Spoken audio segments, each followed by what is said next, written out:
이전 2주간에 특별한 일이 있었죠. 우리 인천 사람들에게 잘 아는 백선엽 장군께서 세상을 떠나시고 장례식이 있었습니다. 일본 군인이었기 때문에 현충원에 모셔야 되느니 모실 수 없다느니 논란 끝에 동작동 국립묘지가 아니고 대전 현충원에 모시게 되었다고 하는 소식도 들었습니다.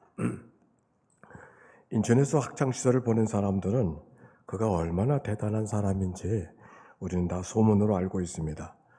특별히 특별히 인천 지역의 교육 사업을 위해서 헌신하셨는데 학교를 얼마나 무지막지하게 막 확장해 가시는지, 들리는 말에 의하면은 그가 결정을 하면 교육감도 막지 못하고, 들리는 말에 의하면 대통령도 막지 못한다는 말이 들리더라고요.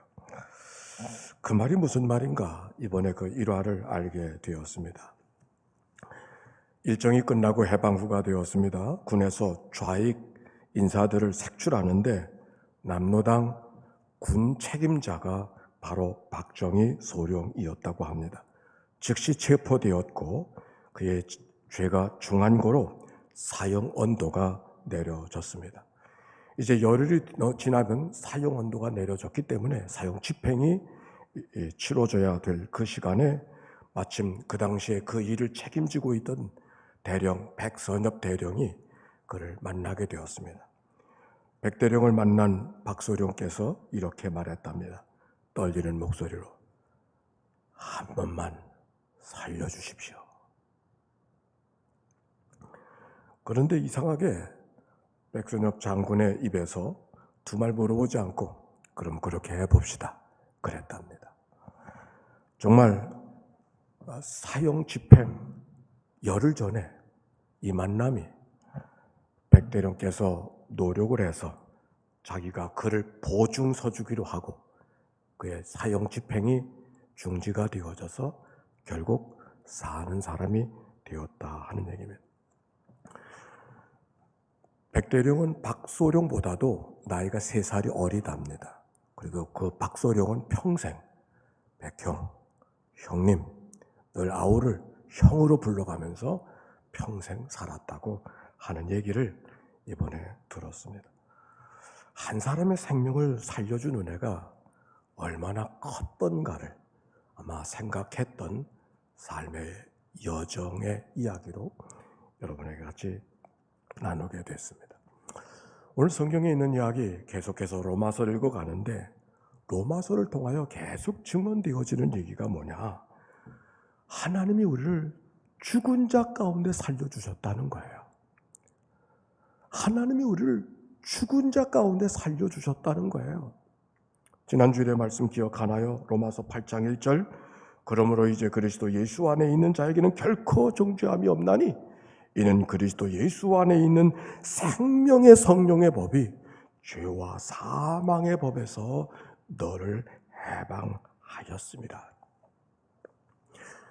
죄와 사망의 법, 율법으로는 죽어야 마땅한데 그리스도 예수 안에 있는 생명의 성령의 법이 죽은 자 가운데 너를 살려놓으셨다. 여기 해방되었다고 하는 말은 오히려 해방되었다는 말보다 얼마나 그에게 묶여져 있는 자, 육신의 생각에 묶여서서 육신의 생각은 죽음뿐이니까 죽을 자리에서 그가 살려졌는가를 성경이 강조하고 있는 것이죠. 그리스도 예수 안에 있는 자에게는 정죄함이 없나니 이 정죄함이 없다는 말은 얼마나 우리들 정죄하는 일들이 많이 있는가. 세상을 갑자기 떠나는 사람들의 이야기를 우리가 두루두루 소문을 통해 듣게 되지만 참 제 마음속에 아직도 안타까운 사람 가운데 한 사람은 정두원이라는 사람입니다. 제가 서대문에 살아서 서대문 국회의원이었거든요.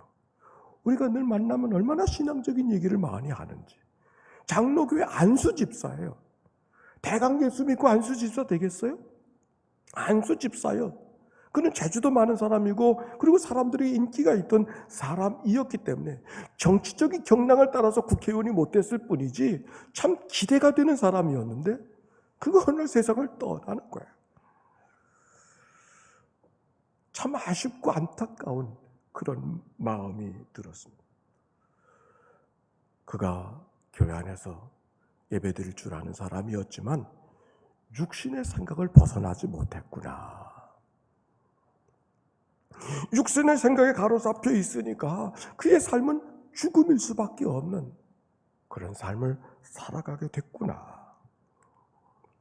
오늘 성경은 우리에게 이야기합니다. 죄와 사망의 법에서 생명의 성령의 법이 너를 해방하였다.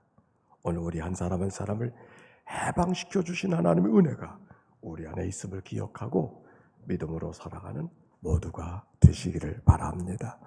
오늘 성경에 있는 이야기 속에서 계속해서 반복하는 이야기는 그 생명의 성령의 법, 생명의 성령의 법, 성령 안에 살아가는 사람이 어떤 삶인가 하는 이야기를 오늘 지난주 읽어진 말씀 후에 계속해서 오늘 이야기하고 있어요. 오늘 이 말씀을 통해서 세 토막의 이야기를 나누려고 합니다. 우리 14절과 15절의 말씀 한번 읽어봅시다. 시작. 무릇 하나님의 영으로 인도함을 받은 사람은 곧 하나님의 아들이라. 너희는 다시 무서워하는 종의 영을 받지 아니하고 양자의 영을 받았으므로 우리가 아빠 아버지라 부르짖느니라. 하나님의 영으로 인도함을 받은 사람이 어떤 사람이라? 하나님의 아들이라. 그래서 하나님을 아빠 아버지라 부를 수 있게 해주신다. 성령의 인도하심, 성령 안에 살아가는 사람의 모습이 뭔가? 하나님의 자녀로 살리게 하셔서 하나님을 아빠 아버지라 부르도록 인도해 주신 하나님의 은혜가 그의 삶 속에 있음을 말합니다. 여러분, 하나님, 근데 그 하나님을 아빠 아버지라 부를 수 있다고 하는 것이 얼마나 큰 은혜인가. 유대인의 생활 속에서 하나님을 경외한다고 하는 말은 하나님을 두려워한다는 말이요. 그래서 하나님을 생각하면 고개를 들 수가 없어요. 하나님을 정면으로 바라볼 수도 없었던 것이 성경의 문화고 이스라엘의 문화였어요. 모세가 산에 올라갔을 때 구름이 산을 가리웠다고 하는 말은, 구름이 산을 가리웠다고 하는 말이 은혜. 왜? 하나님을 대면했다가는 죽음이니까 오히려 하나님을 대면할 수 없도록 가리워주는 은혜가 구름이었어요. 하나님의 이름이 얼마나 어려운지 하나님은 입에 담을 수 없는 이름이에요. 그래서 성경을 읽다가 어떤 성경은 여호와, 어떤 성경은 야훼라 그러지. 왜 하나님의 이름이 이랬다 저랬다 그러는가? 하나님의 이름이 이랬다 저랬다 그러는 게 아니에요. 하나님의 이름을 아예 모음이 없이 적어놨어요. 자음만 있어요. 그러니까 읽을 수가 없는 거예요. 우리가 마치 아버지의 함자를 아들이 마음대로 불러내지 못하는 것처럼, 그래서 한자 한자를 불러내는 것처럼 하나님의 이름이 그렇게 했어요. 성경을 읽다가 하나님의 이름이 나오면 읽어낼 수가 없으니까, 입에 담을 수가 없으니까 어떻게 하냐면 침묵으로 지나. 아, 그러면 하나님을 부르는 거구나, 그렇게 알아들었어요. 정 하나님의 이름을 불러야 될 때에는 아도나이, 주라고 하는 이름으로 하나님을 칭했어요. 그분이라고. 하나님의 이름이 얼마나 어려운지, 입술에 담을 수 있는, 불러내는 이름이 아니었어요. 그런데 그 하나님이 우리의 아빠 아버지라, 친근한 아버지의 이름으로 모든 것을 알고 내 모든 척을 다 들어줄 줄 아는 그 아빠 하나님, 두려움의 하나님이기커녕 아빠 하나님으로 누구에게 그런 일들을 베풀어 주시는가? 무릇 하나님의 영으로 인도함을 받은 사람은 하나님의 아들이라. 영으로 인도함을 받은 사람. 지난주에 읽었던 말씀 가운데 로마서 8장 9절에 이런 말씀이 기록이 되어져 있어요. 따라서 합시다. 누구든지 그리스도의 영이 없으면 그리스도의 사람이 아니니라. 우리가 하나님의 영이 우리 가운데 임했다, 그리스도의 영이 임했다고 하는 것이 뭔가 다른 게 아니에요. 어떤 신비스러운 일, 어떤 특별한 일, 어떤 초자연적인 일, 어떤 이상한 일을 만들어서 능력자가 되는 것이 아니라 믿는 그리스도로 하여금 예수를 그리스도라 고백하게 하는, 그리스도의 영이 아니면 그리스도의 사람이 아니리라. 그리스도의 사람이 되게 하셔서 하나님의 아들 되게 하시고, 그러므로 하나님이 아빠 아버지로 친근하게 대할 수 있는 그런 하나님으로 고백하게 하신 하나님의 은혜, 그게 바로 성령의 역사인 것이죠. 성경 속에 하나님을 아빠 아버지라 부르는 또 한 번의 사건이 있어요. 그게 언젠가 예수님께서 십자가에 달려 돌아가시기 전에 겟세마네 동산에서 마지막 기도하실 때였어요. 여러분, 33살의 청년, 살아온 날보다 살아가야 될 날이 더 많은, 아니 이제 뭔가 시작하는 그에게, 이제 뭔가 시작하려고 하는 바로 그에게 십자가의 죽음이다?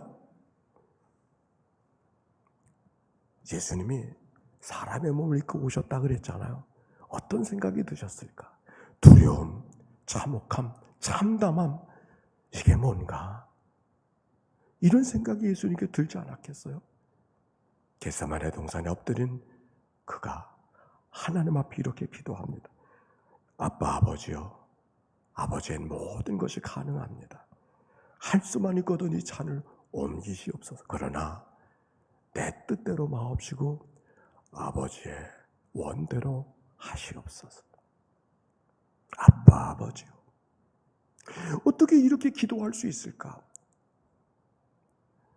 어떻게 하나님의 뜻이 십자가인 것을 뻔히 알면서도 하나님, 당신은 모든 것이 가능하시오니 할 수만 있거든 이 잔을 옮기시옵소서. 그러나 내가 원하는 대로 되지 아니하고 당신이 원하는 대로 된다 할지라도 내가 그대로 가겠습니다. 어떻게? 하나님의 아빠, 아버지였음을 고백할 수 있었기 때문이죠. 하나님이 두려운 하나님, 심판의 하나님, 무서운 하나님, 채찍하신 하나님, 그런 하나님으로 여겼다면 그렇게 기도할 수 없었을 거예요.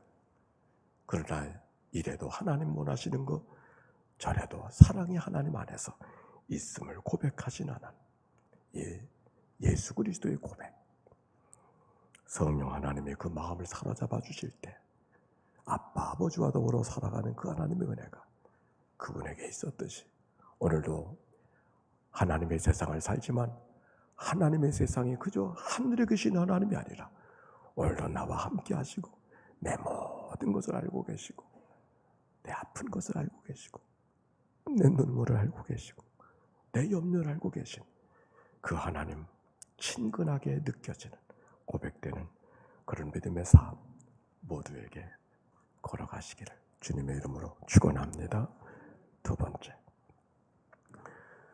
성령 하나님은 어떻게 우리를 하나님의 자녀일 뿐만 아니라 하나님의 상속자로 살게 하신다. 무엇으로 살게 하신다? 상속자로 살게 하신다. 한번 읽어봅시다. 성경, 이어진 성경 16절과 17절에 16절과 17절 다 펴셨어요? 같이 읽읍시다. 시작. 성령이 친히 우리 영으로 더불어 우리가 하나님의 자녀인 것을 증언하시나니 자녀이면 또한 상속자 곧 하나님의 상속자여 그리스도와 함께한 상속자니 그랬어요. 하나님의 상속자, 하나님이 우리를 자녀 삼아주셨을 뿐만 아니라 하나님의 상속자로 삼아주셨다고 하는 말씀. 우리에게 이런 질문이 있어요. 아니, 자녀가 되면 상속자가 당연한 것이지 뭐 자녀라는 말과 상속자라는 말을 굳이 구분해서 자녀이면 상속자라고 이야기하고 있을까? 자녀이면 상속자 맞습니다. 그러나 자녀라고 다 상속자의 삶을 살아가는 것 같지는 않습니다. 왜? 이건 믿음의 문제이기 때문에 그래요. 믿음의 문제이기 때문에 그래요. 하나님의 자녀가 된다는 것은 호족에 있는 것이 아니라 믿음의 고백을 통해서만 하나님의 자녀이기 때문에 하나님의 자녀일지라도 누구나 상속자는 아니에요. 우리가 하나님을 아버지로 기대할 때 뭔가 기대하는 게 있잖아요. 기쁨, 평화, 소망, 용기, 하나님 때문에 기대하는 거. 그러나 하나님 때문에 기대하는 것이 하나님의 자녀일지라도 누리며 살아가지 못하는 생활이 있다는 거. 왜? 믿음의 문제이기 때문에 그래요. 믿음의 문제이기 때문에. 여러분, 믿음이라고 하는 게 뭔가 믿고 싶은 거, 그걸 믿는 게 믿음이 아니잖아. 믿음, 그건 신념이지 믿음이 아니거든. 믿음은 믿어야 될 것을 믿는데, 즉 하나님의 가르침, 하나님의 누군가를 그대로 받아들이는 거. 내가 믿고 싶은 것을 믿는 것이 아니라 믿어야 될 것을 그대로 받아들이는 것. 그게 믿음이에요. 하나님이 어떤 분인가? 요즘에 출애굽기를 읽어가는데, 그래서 오늘 가로 속에 보조 성경을 창세기를 넣지 않고 출애굽기를 넣었어요. 그 출애굽기 읽어가면서 하나님께서 돌판을 금송아지를 던져서 깨친 다음에 다시 모세를 부르시고서 하나님이 그에게 하나님의 누군가를 설명해 주시는 이야기가 출애굽기 34장에 기록이 되어져 있어요. 한번 다 같이 펴고 읽어봅시다. 출애굽기 34장의 말씀이에요. 6절과 7절, 제가 가진 성경으로 134쪽입니다. 자, 한번 다 찾아보셔요. 출애굽기 34장 6절과 7절 읽읍시다. 시작. 여호와께서 그의 앞으로 지나가시며 선포하시되 여호와라 여호와라 자비롭고 은혜롭고 노하기를 더디하고 인자와 진실이 많은 하나님이라 인자를 천대까지 베풀며 악과 과실과 죄를 용서하리라. 거기까지. 여기서 하나님이 누군가를 너무 잘 설명해 주는 이야기. 이 말씀은 마치 모세가 하나님 앞에 처음으로 소명받던 출애굽 3장에 이어지는 말씀이에요. 그때 모세가 그렇게 말하자, 가서 내 백성을 해방하라, 구원하라 그러니까 내가 가서 하나님을 누구라고 이야기해야 될까요? 그랬더니 하나님께서 뭐라고 말씀하셨어요? 나는 스스로 있는 자니라. 그렇게 말했어요. 나는 스스로 있는 자니라. 누구에 의해서 정이 되어지고 누구에 대해 상관하는 분이 아니라 나는 나다. 그런 말이죠. 나는 나다. 우리가 때때로 전화할 때 전화가 걸려오잖아요. 근데 곧잘 우리 아버지가 전화하실 때 딸에게, 시집간 딸에게 누구세요? 나다 그러시잖아. 나다. 그럼 된 거죠. 나다. 오늘 성경에 있는 이야기가 나는 스스로 있는 자라는 말이 그 말이에요. 나다. 나는 나다. 누구에 의해서 정이 되어지고 누구에 의해서 비교되어지고 누구에 대해서 상관되어지는 그런 하나님이 아니라 나는 나다. 하나님이 그렇게 말씀. 여호와라 여호와라. 그게 그 말이요. 나는 나다. 특별하신 하나님, 거룩하신 하나님, 구별된 하나님, 누구와 더불어 견줄 수 없는 그런 하나님. 그렇기 때문에 여호와라 여호와라 반복해서 나는 나다. 나는 나야. 그렇게 말씀하세요. 하나님의 거룩함. 그리고 뭐라고 말해요? 자비롭고 은혜롭고 노하기를 더디하시고 인자와 진실이 많으신 분. 인자하신 하나님, 자비로우신 하나님, 사랑의 하나님을 말하는 것이죠. 하나님의 사랑. 어떤 경우도 나를 사랑해 주신, 어떤 경우도 사랑해 주신 하나님. 그리고 뭐라고 말해요? 인자를 천대까지 베풀며 악과 과실과 죄를 용서하리라. 어느 때 용서하시는 그런 하나님이 아니라 언제나 용서하시는 천대까지 신실하신 하나님. 따라서 합시다. 거룩하신 하나님, 인자하신 하나님, 신실하신 하나님. 이게 하나님의 성품이에요. 가장 대표적인 속성. 하나님이 누군가? 천지 만물을 창조하시고 인간을 땅에 주관하신 하나님. 그건 주변에 하나님이 어떤 분인가? 하나님의 성품. 거룩하신 하나님, 인자하신 하나님, 신실하신 하나님. 그게 하나님이에요. 믿는다고 하는 게 뭔가? 그 하나님을 있는 거예요. 내 하나님이 거룩하신 하나님, 그 하나님이 인자하신 하나님, 그 하나님이 신실하신 하나님인 것을 받아들이는, 그게 믿음이에요. 상속자가 된다는 것이 누구에게? 그 거룩하신 하나님, 그 사랑이 많으신 하나님, 그 신실하신 하나님을 있는 그대로 받아들인 자들 말이 하나님의 유산, 하나님의 상속되신 은혜들을 경험하고 살아갈 수 있는 것이죠. 그 믿음 없이는 하나님 세상을 살고 있으면서도 하나님이 천지 만물을 창조하셨다는 걸 알고 있으면서도 누리며 살아갈 수가 없는 거예요. 오늘 성경 하나님의 자녀이면 상속자요, 그리스도와 함께 상속하신. 웨슬리 목사님이 세상을 떠나면서 가장 좋은 것은 하나님의 우리와 함께 하심이라고 말해요. 어떻게? 하나님의 신실하심을 경험할 수 있었기에 죽음 앞에서도 가장 좋은 것은 하나님의 오늘도 거룩하신 하나님, 인자하신 하나님, 신실하신 하나님이 오늘도 나를 붙들고 있다고 하는 것 때문에 가장 좋은 것은 하나님의 나와 함께 하심이라고 말할 수 있었던 것이죠. 야곱이가 집을 떠나서 먼 지방을 간다 할지라도 그 밤에 나타나 하나님께서 그 하나님이 네가 어디로 가든지 내가 너와 함께 할 것이며 내가 떠나지만 다시 돌아오도록 너를 붙들어 주겠다고 그 밤의 사건이 성령의 사건이 야곱이를 제대로 살아가게 하죠.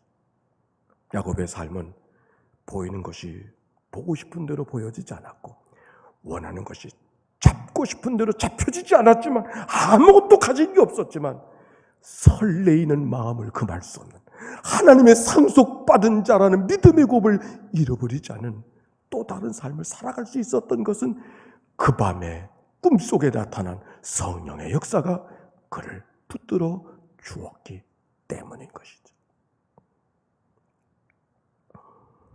사랑하는 성도 여러분, 하나님의 상속자 부욕해 하시고 행복하게 하시고 어떤 경우도 기쁨이 넘치게 하시고 평안하게 하시고 우리의 삶을 잘 되게 하시는 하나님의 놀라운 부요하심이 상속되었음을 기억하고 야곱이처럼 요하네스처럼 믿음으로 살아가는 모두의 삶이 되시기를 주의 이름으로 축원합니다.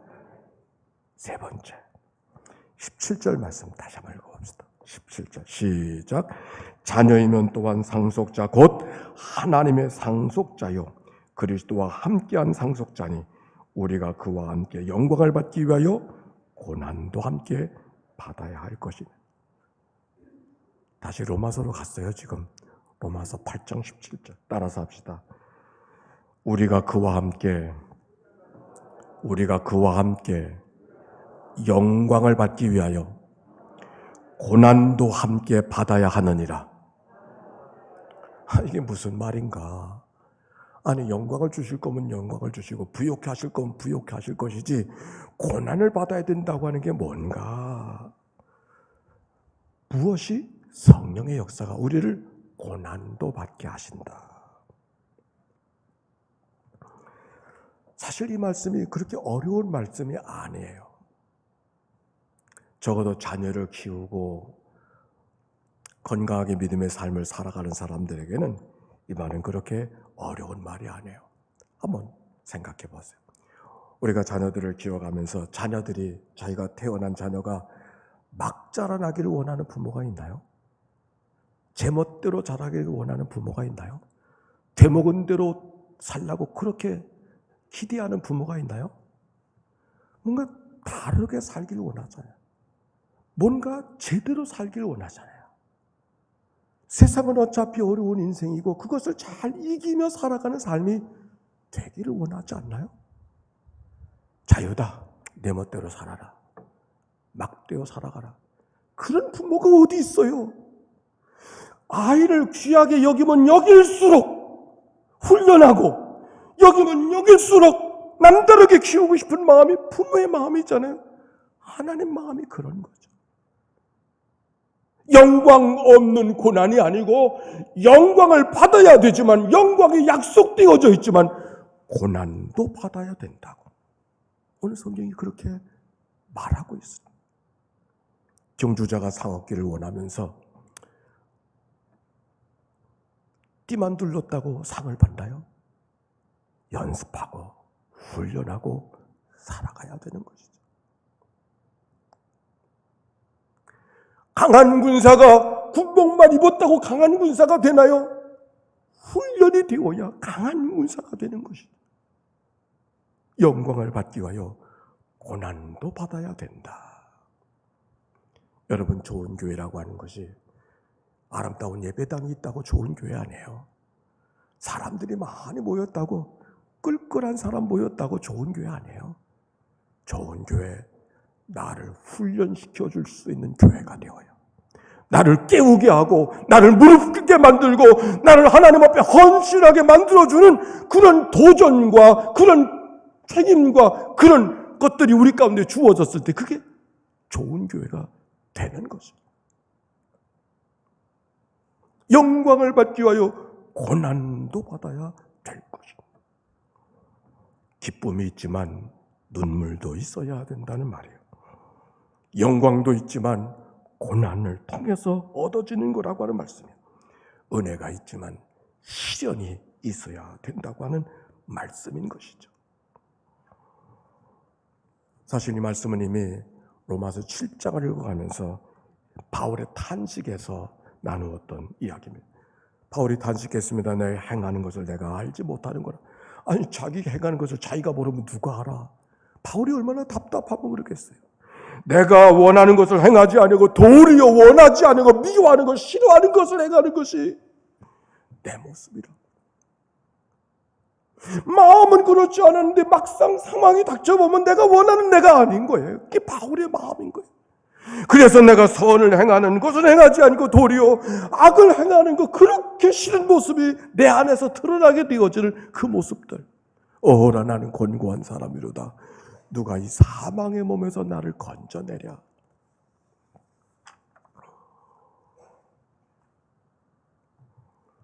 바울의 탄식은 바울의 믿음 없음이 아니라 그랬어요. 오히려 그의 탄식이 그가 믿음의 사람인가를 드러내는 이야기라고 그렇게 말씀을 나누었어요. 우리가 신앙의 여정 속에는, 감리교의 신앙 속에는 신앙의 4단계가 있습니다. 예수 그리스도를 우리가 믿고 의롭다 인정함을 받는 의인의 단계. 그러나 그 의인의 단계 이전에 하나님께서 우리에게 먼저 찾아오신 은혜가 있어요. 그걸 선제 은혜라 그래요. 오늘도 여러분이 하나님 앞에 만나 하나님을 배웠기를 원하는 마음으로 예배당에 왔지만 사실은 하나님은 여러분이 집에 있을 때 여러분의 마음을 찾아가 주셔서 여러분 발걸음을 이곳에 인도하신 분은 하나님이신 줄로 믿습니다. 아멘. 아니요? 마음 없으면 어떻게 건강하다고 옵니까? 건강하다고 오는 거 아니에요. 2발 있다고 교회 오는 거 아니야? 마음이 있어야 오는데 그 마음을 바꿔주신 분이 누구냐? 성령 하나님. 하나님께서 여러분을 먼저 찾아가 주셔서 여러분의 마음을 갖게 하시고 2발을 걸어서 우중을 뚫고 하나님 앞에 오게 하셔서 그리스도의 복음을 말씀을 듣게 하신 것이죠.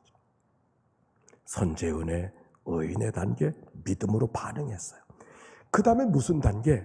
따라서 합시다. 성화의 단계. 그게 뭐냐면 다듬어 주시는 거예요. 우리의 성품을 다듬어 주시고 우리의 못된 습관들을 다듬어 주셔서 하나님의 자녀는 하나님의 자녀다웁게 살아가도록 삶을 빚어주시는 그 은혜. 오늘 성경에 있는 이야기 속에 여기 영광과 함께 고난을 받아야 된다고 하는 말은 그 성화의 단계를 말하고 있는 거예요. 하나님이 다듬어 주시는 단계를 말하는 거예요. 마치 조각이 조각을 내기 위해서, 작품 만들기 위해서 필요 없는 것들 조각 내어야 그 작품이 되는 것처럼 하나님의 작품으로 우리의 삶을 살아가기 위해서 하나님의 자녀다운 삶을 살아가도록 만들어 주시고 빚어 주시고 깎아 주시고 깨워 주시고 빚어 주시는 그 하나님의 역사. 오늘 성경이 고난과 함께 받아야, 고난도 함께 받아야 될 것입니다.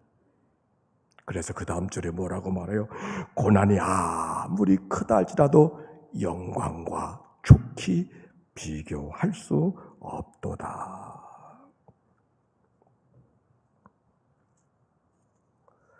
믿음의 사람이 누군가 단식할 것이 없는 완전한 사람이 되는 것이 아니에요.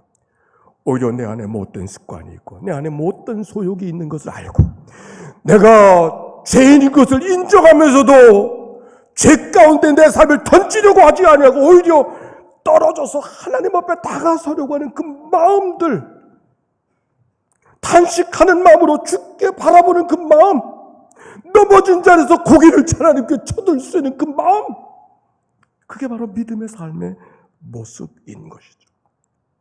성령께서 하시는 일이 뭔가 그때마다 내게 찾아오셔서 가르쳐 주시고 생각나게 하시고 우리의 삶을 이끌어 주신 하나님의 거룩한 역사, 그게 바로 성령님의 역사라고 하는 말씀인 것이죠. 많은 어둠이 우리 가운데 있지만 많은 고난이 우리 가운데 있지만, 많은 사건들이 우리 가운데 있지만,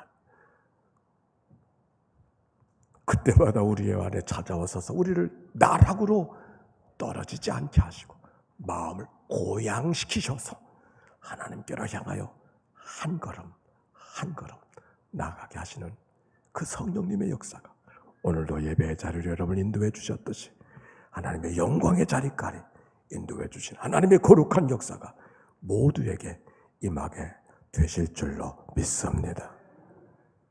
오늘도 예배하는데 우리 허재옥 권사님은 여러분 다 아시는 거니까 파지를 주는 분이에요. 근데 그 자녀들이 이거 그렇게 하지 않으셔도 되는데 자꾸 그러신다고 오히려 걱정하시는 권사님께 제가 인사로 권사님께 그래서 권사님 비 오는 날 이런 일하시기가 어렵지 않으세요? 제가 그랬어요. 그랬더니 뭐 괜찮아요. 그래서 제 대답과 다르잖아요. 그래서 추운 날 일할 땐 좀 어려우시겠죠? 괜찮아요. 일하시면서 언제가 제일 어려우세요? 일도 아니에요. 제가 아주 무색하게 뭔가 저 마음을 좀 이렇게 만져드리고 싶은 그런 마음을 갖고 대화를 했는데 도대체 그분은 뭐 일도 아니라니까 뭐 할 말이 없어져 버렸어. 누구나 그럴까? 누구나 그럴까? 누구나가 아닐 거예요. 누구는 그렇지 않으면 살고 있으면서도 어쩌면 우리가 편안한 자리에 복이란 복은 다 받고 있으면서도 그렇게 살아가지 못할 때도 있는 것이죠. 성령의 사람, 어떤 삶의 자리에서, 어떤 어둠의 자리에서도, 어떤 깨어짐의 자리에서도 하나님의 인도하심을 받고 살아가는 하나님의 법으로 다스려짐을 얻는 그런 믿음의 삶, 성령의 사람. 코로나 시대, 코로나 광야 시대, 코로나와 함께 오늘도 예배하고 있습니다. 이 주간에 저희 아들이 미국에서 아들 내외가 왔는데 어제 이야기를 나누다가 자기 연애 안에 저 라스베가스에 있는 목회를 잘하는 목사님인데 그 목사님이 교인들에게 이렇게 말했대요. 2021년까지 예배 없으니까 알아서들 하시라고. 코로나가 언제 멈춰지나 된다 안 된다 된다 안 된다 이게 뭐 이렇게 저울질을 하니까 거기에 신앙이 왔다 갔다 하는 거거든요. 그게 안타까우니까 아예 2021년도까지 예배당에 올 수 없을 테니까 여러분 신앙 여러분이 알아서 하라고 그 말이에요. 또 다른 목회자의 모습일 거라고 생각을 합니다. 코로나 시대에 예배자로 선다는 거 쉬운 일이 아니에요. 어쩌면 예배가 없어지고 예배가 태만해지고 어쩌면 하나님도 점점 거리감이 느껴져서 바울과 같은 탄식조차도 없어지고 하나님을 향한 갈망이 점점 무뎌져서 오히려 하나님을 향한 삶이 아니라 다른 법이 주관되어지는 그런 인생을 걸어갈지 모르겠어요.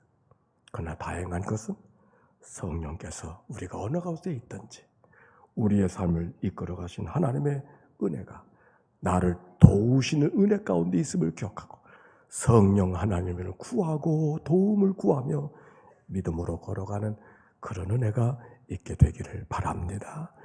교회가 속회가 가정 속회로 전환을 하면서 중요한 변화는 속회가 단순히 가정 속회로 변환하는 것이 아니라 코로나 시대에는 모여야 예배가 아니고 홀로 예배할 수 있는 훈련을 해야 되겠다. 목사가 있어야만 예배가 아니고 홀로 하나님 앞에 예배할 수 있는 훈련을 할 수 있는 절호의 기회가 우리에게 왔구나. 이 앞에 매뉴얼이 있어요. 홀로 하나님 앞에 기도하는 매뉴얼이에요. 나의 입술의 모든 말과 나의 마음의 묵상이 주께 연락되기를 원하네. 성령이 되신 주, 반석 위 되신 주, 나의 입술의 모든 말과 나의 마음의 묵상이 주께 연락되기를 원하네. 그리고 마음을 열며 기도합니다. 빛이 되신 주님, 성령의 능력으로 제 마음을 열어주소서. 이제 성경을 읽을 때 말씀이 들려지게 하시고 이 말씀이 들려질 때 기쁨으로 순종하게 하소서. 예수님의 이름으로 기도합니다. 그리고 성경을 펴니다. 그리고 말씀을 받습니다. 그리고 시편의 기도로 마감되어진 혼자 기도하는 기도법을 준비해 놨습니다. 홀로 신앙생활하는 것 광나지만 분명한 거 한 가지는 우리가 힘들어할 때 하나님은 더 강하게 나를 붙들어 주시고, 우리가 무거운 짐을 지고 갈 때 하나님은 더 견고하게 우리의 삶을 안아주시는 분이 하나님이라고 하는 사실을 고백하면서 믿음으로 살아가는 주의 백성들 모두가 되시기를 주의 이름으로 축원합니다.